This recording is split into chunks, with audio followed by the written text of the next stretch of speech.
आणि आता पाहणार आहोत टॉप 9 मोठ्या राजकीय बातम्या। उपमुख्यमंत्री अजित पवार यांच्याकडून विशाळगडाच्या पायथ्याशी पाहणी, हिंसाचार झालेल्या गजापूर गावात देखील अजितदादा यांच्याकडून पाहणी।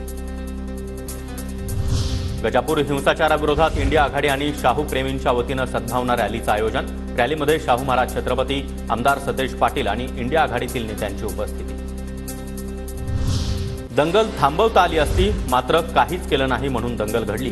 गजापूर गावातील राड्यावरून शाहू महाराज छत्रपती यांचा सरकारवर निशाणा।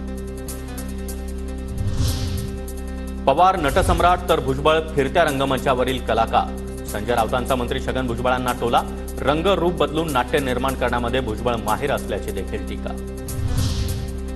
अजित पवारांसोबत गेलेल्या आमदारांना पक्षामध्ये परत घेऊ नका, शरद पवार गटाच्या नेत्यांचा बैठकीत सूर।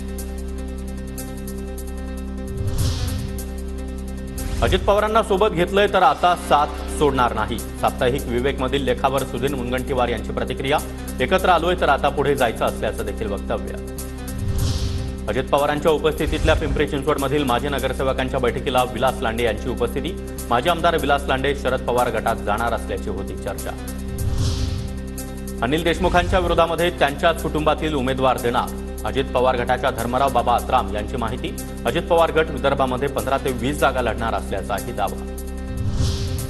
मुंबईमध्ये उद्या काँग्रेसच्या 2 महत्त्वाच्या बैठका। विधान परिषद निवडणुकीमधील फुटीर आमदारांवर उद्याच कारवाई होण्याची शक्यता।